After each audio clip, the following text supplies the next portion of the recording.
ഈ phone use ചെയ്യാൻ പറ്റില്ല. ഫോൺ യൂസ് ചെയ്യാൻ ഫോൺ യൂസ് ചെയ്യാൻ പറ്റില്ല, കസ്റ്റമർ വരുന്ന സമയത്ത് നമ്മൾ ഫോൺ യൂസ് ചെയ്യാൻ പറ്റില്ല, എല്ലാം നമ്മൾ പറഞ്ഞു കൊടുക്കുന്നുണ്ട്. പക്ഷെ അത്യാവശ്യം ഇപ്പോൾ ചെറിയ മക്കളെയൊക്കെ വെച്ചിട്ട് ഞങ്ങൾ വരുന്നതാണ്. അപ്പോൾ അവർക്ക് ഫോൺ കൊടുത്തിട്ട് അവരുടെ കാര്യങ്ങളും നോക്കാനൊക്കെ നമ്മൾ വിളിക്കേണ്ടി വരും. പിന്നെ അധികം നേരം ഇരിക്കാൻ സമ്മതിക്കില്ല.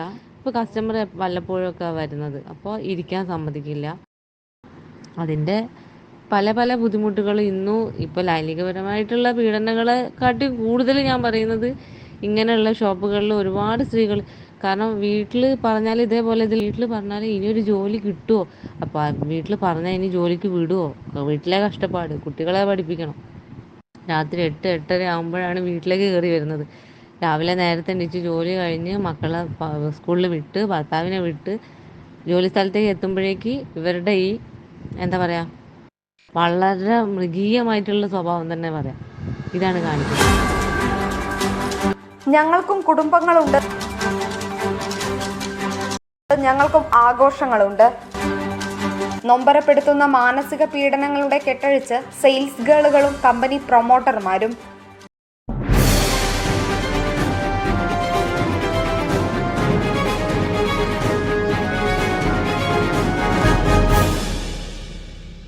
വാർത്തയുടെ വിശദീകരണങ്ങളിലേക്ക് പോകുന്നതിന് മുമ്പ് അടുത്ത ദിവസം ജില്ലയിലെ ഒരു പ്രമുഖ വ്യാപാര കേന്ദ്രത്തിൽ നടന്ന സംഭവം പറയാം.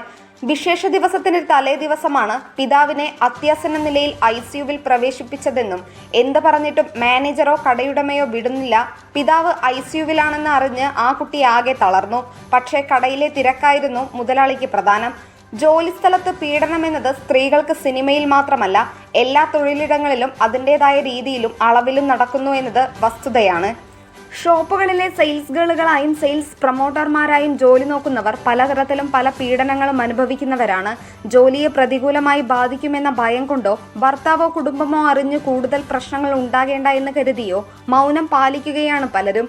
ലൈംഗിക പീഡനങ്ങൾ സിനിമാ മേഖല പോലെ വലിയ രീതിയിലൊന്നും ഇല്ല എന്നേയുള്ളൂ. പക്ഷേ തൊഴിൽപരമായ മറ്റു പല പീഡനങ്ങളും അരങ്ങുവാഴുന്ന ഇടമാണിത്. രാവിലെ 9 മണി മുതൽ രാത്രി 9 വരെയാണ് പലയിടത്തും ജോലി സമയം. ചില സ്ഥലങ്ങളിൽ പക്ഷേ 6 മണി വരെയും 7 മണി വരെയും ഉണ്ട്. കമ്പനിയുടെ ഹോസ്റ്റലിൽ താമസിക്കുന്നവരാണെങ്കിൽ ജോലി സമയത്തിന് പ്രത്യേക കണക്കില്ല. തിരക്കൊഴിഞ്ഞ് കട ഷട്ടർ അടയ്ക്കുന്നത് വരെ നിൽക്കേണ്ടി വരും. പക്ഷേ വിശ്രമം പോലും ഇല്ലാതെ ഒന്ന് ഇരിക്കാൻ പോലും അനുവദിക്കാതെയൊക്കെയാണ് ഇവരെ കൊണ്ട് പലരും ജോലി ചെയ്യിക്കുന്നത്.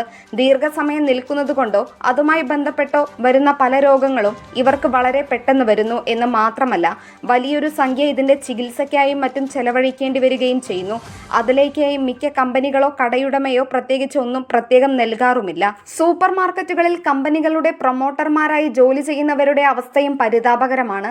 കമ്പനി ആവശ്യപ്പെടുന്ന ടാർഗറ്റ് പൂർത്തിയാക്കാൻ പെടാപ്പാട് പെടുന്ന അവർ സൂപ്പർ മാർക്കറ്റിലെ പല ജോലികളും ചെയ്യേണ്ടി വരുന്നു. വിവിധ പാക്കിംഗ് ജോലികൾ, ഡെലിവറി സേവനങ്ങൾ തുടങ്ങി പലപ്പോഴും മണിക്കൂറുകൾ അതിനായി ചെലവഴിക്കേണ്ടി വരുമ്പോൾ അവരുടെ ദിവസേനയുള്ള ടാർഗറ്റ് കവർ ചെയ്യാനാവാതെ വരുന്നു. അപൂർവം ചില സൂപ്പർ മാർക്കറ്റുകൾ കമ്പനി പ്രൊമോട്ടർമാരെ അവരുടെ ആവശ്യങ്ങൾക്ക് ഉപയോഗപ്പെടുത്താറില്ലെങ്കിലും ഭൂരിപക്ഷം മാനേജ്മെന്റും അവരെ പരമാവധി ഉപയോഗപ്പെടുത്തുന്നവരാണ്. ഒരു രൂപ ചെലവില്ലാതെ പരമാവധി സൗജന്യ മാൻ പവർ ചൂഷണം ചെയ്യുന്നതിന് ഫ്ലോർ മാനേജർമാർക്ക് ചില മാനേജ്മെന്റുകളുടെ മൗനാനുവാദങ്ങളുണ്ട്. ഇത് ഈ മേഖലയിൽ ജോലി നോക്കുന്ന സ്ത്രീകളുടെ പ്രയാസങ്ങളുടെ തീരെ ചെറിയൊരു ഭാഗം മാത്രമാണ്. ഇതിന്റെ എത്രയോ മടങ്ങ് വലുതാണ് അവരുടെ യഥാർത്ഥ പ്രയാസങ്ങളും പ്രശ്നങ്ങളും. ഒരു സംഘടിത ശക്തിയായോ കൂട്ടായ്മയായോ അവർക്കായി ഇതുവരെ രൂപപ്പെട്ടിട്ടില്ല എന്നതാണ് ഇവരുടെ ഒരു പ്രശ്നം. തൊഴിലാളി യൂണിയനുകളോ മറ്റു സ്ത്രീ സംഘടനകളോ ഒന്നും ഇവരുടെ കാര്യങ്ങളിൽ വലിയ താല്പര്യം കാണിക്കാറുമില്ല. ഒരു ഉൽപ്പന്നത്തിൻ്റെയോ സ്ഥാപനത്തിൻ്റെയോ വിജയത്തിന് പിന്നിൽ ഇക്കൂട്ടരുടെ ഒരു വലിയ പിന്തുണ കൂടി അനിവാര്യമാണ്. അതുകൊണ്ട് തന്നെ ഇവരുടേതായ താല്പര്യങ്ങളും അവകാശങ്ങളുമെല്ലാം പരസ്പരം സഹകരിച്ചു മാത്രമേ മുന്നോട്ട് പോകാവൂ എന്നേ ഞങ്ങൾക്ക് പറയാനുള്ളൂ. Nandana Babu, SS news, Malappuram.